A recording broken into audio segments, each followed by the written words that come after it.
Cunningham goes in the post-game press conference and confirms what we've all known all along. This locker room is split, and she uses the term different islands going on in this locker room. It turns out that Christy Sides and all of those toilet paper mummy activities, all those scavenger hunt activities, the wiffle ball coming back from the Olympic break, it turned out that those stupid games actually played a big part, along with Erica Wheeler's veteran leadership, keeping this locker room, keeping this team. Did Sophie Cunningham just drop the entire fever tea? Word is the locker room's split down the middle like a busted wig, and the front office is out here dodging accountability like it's a game of hide and seek. Who's throwing shade? Who's fake smiling? And why does it feel like a reality show with a basketball halftime intermission? Grab your popcorn. This saga's got more plot twists than a soap opera with a shot clock. Sophie lit the fuse, and now the whole place is thick with smoke. Let's break it down before someone rage deletes their socials. What is going on with the Indiana Fever?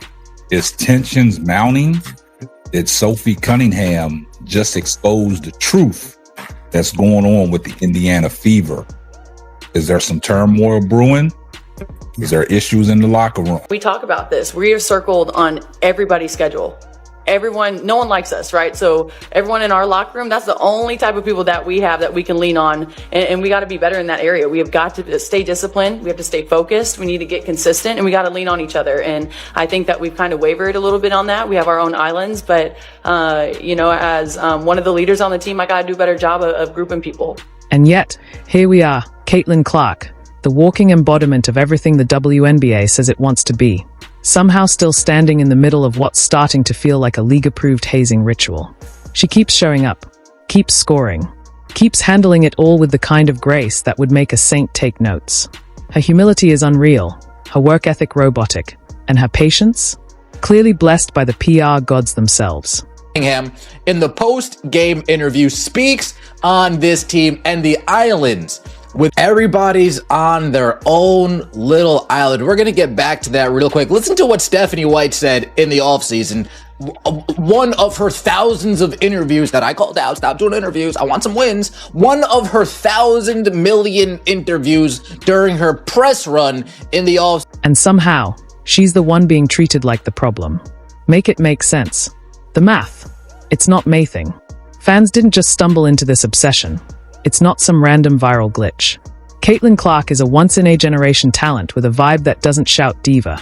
It quietly says, "Hi, I'm here to raise the bar," all while smiling and signing autographs like it's just another Tuesday. Interesting comments from Sophie Cunningham. And yes, you kind of have to read between the lines a little bit, but I also think it is a pretty clear admission, just without detail, of what has been going on with the Indiana Fever this season. And it is not good at all. It makes it really, really difficult for teams to put together winning performances when you have all of this going on. And no, I'm not even talking about the distraction of Caitlin Clark and her injury and other things, although that plays a part as well. But she also does make a comment that I think is important in terms of who the Indiana Fever are as a team and how that makes things more difficult as well. So I want to take a list. People gravitate toward her because she radiates normalcy and charm. The kind of everyday kindness that feels straight out of a Midwest casserole dish, served with a side of humility. It's not just her talent that stands out, it's her goodness, the moral kind, the rare kind.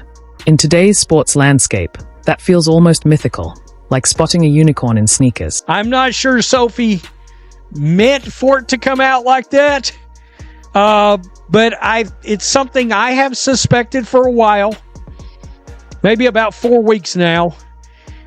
It's something that Jason Whitlock jumped face first, head first into the deep end the other day on, that the locker room with the Fever, and just to keep it real, I agree with him on this.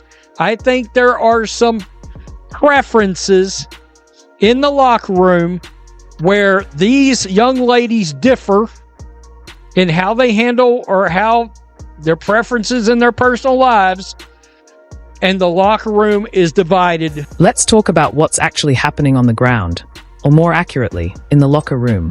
where peace is about as rare as a technical foul on the people targeting Caitlin Clark. The Fever front office? They're out here rearranging deck chairs on the Titanic while their franchise centerpiece gets elbowed, hacked, and slowly iced out by her own team. Forget building chemistry. This crew's out here building resentment like it's a new HGTV show. Flip this roster. And this isn't some cute personality clash. No, this is a full-blown civil war, just with layups and shot clocks. Half the squad looks like they'd rather ride the bench than pass her the ball, while the other half is too busy auditioning for Survivor, WNBA edition, to be of any real use. Let's not sugarcoat it. The system is broken. This isn't player development, it's psychological warfare. It's like handing Einstein a crayon and locking him in a preschool. Caitlin's court vision is being squandered on teammates who'd rather brick than blink in her direction. The game plan: ignore the generational talent, force up bad shots, and cross your fingers that Clark can fix it all in the post-game presser. Watching that Sophie Cunningham thing on repeat, man. That clip where she grabbed the girl and threw her down, foul. It's a hard basketball foul, probably over the top. Of course it is, but why would it not be given the circumstances? But once she did the clinch, man, MMA fans, UFC, grappling, Muay Thai, we all know, once you seen that clinch, it was like, okay, she just ain't no regular fucking person. She knows something. She got some skills, and I guess she has like a black belt in Taekwondo or some shit like that, which is wild. And apparently she was the kicker in high school. She doesn't need to throw chairs or subtweet the drama. She needs to go full Magic Johnson, not the charm and smile magic, but the this coach goes or I go version. Because that's where we are now. Subtlety has exited the building, and polite silence isn't going to fix what's clearly broken. The league is feasting off her image. The front office is cashing in on the spotlight. And somehow, Caitlin's expected to keep grinning while her teammates ice her out like she just cut the buffet line. Let's be honest, every superstar hits a crossroads. Carry the broken system or break it and rebuild. What's wild is how much restraint she's shown. Most players in her shoes would have already filed a complaint, dropped a cryptic Instagram story, and gone on a not mad, just disappointed podcast tour. Caitlin, she keeps showing up. Head down. Taking hits like a boxer who accidentally walked into the wrong sport. And still, she handles it all with grace, giving polished answers at the MIC while everything around her burns. She deserves a medal just for surviving the circus, and still managing to be the grown-up in the room. What's interesting is everybody hates them for multiple reasons, but the one I want to talk about when she said about circled on the schedule that I think is important, because it's easy to look from the outside and be like, well, that shouldn't matter. And it shouldn't matter, but it does. And what I mean is we're all human, and not everybody's athletes don't. They should. They get paid to. It's a job. It's. And let's talk about the fans for a second. The ones shelling out for overpriced tickets, rocking her jersey, dragging their skeptical boyfriends to games, and turning the Clark effect into a full-blown economic stimulus package. They are not just showing up for basketball.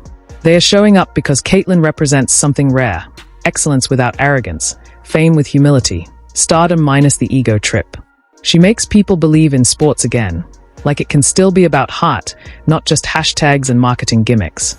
And yet, here she is, stuck in a situation where the very institution profiting off her magic is too spineless to protect her. And please, spare us the "she's just a rookie" excuse. At some point, you stop pretending she's just another first-year player and start recognizing her for what she is, the league's golden goose. And right now, the goose is getting cooked. She doesn't need platitudes. She needs real, structural support. A coaching philosophy that knows how to maximize her, not muzzle her. Teammates who are more interested in winning than playing sabotage. And a front office that remembers their job isn't just balancing cap space. It's managing a team culture that doesn't cannibalize its brightest star. Accountability. Now, I can't say that last play with the 5-point swing. I think more so of she shouldn't have been in front of Stevens, man. She is too big. She is too big. Yeah, I get it, box out, but it was better to have Boston in her spot. Now, I did hear Stephanie White take accountability on that one. She was like, yeah, it's probably on me. I should have switched them too, made sure we had the big right there, but you know, it just slipped her. But yeah, I think in that instance, it should have been Boston right there. It's big on her to take the accountability, but Yeah, Boston should have been there. She could take fault in it too, because it's also like you have to recognize what's going on, right? Because right now, the chemistry experiment is blowing up, and Caitlin Clark's the only one left holding the mop. And while we're all out here sending prayers and good vibes, let's also send a memo to the league office. Stop pretending this isn't happening. She's not asking for special treatment.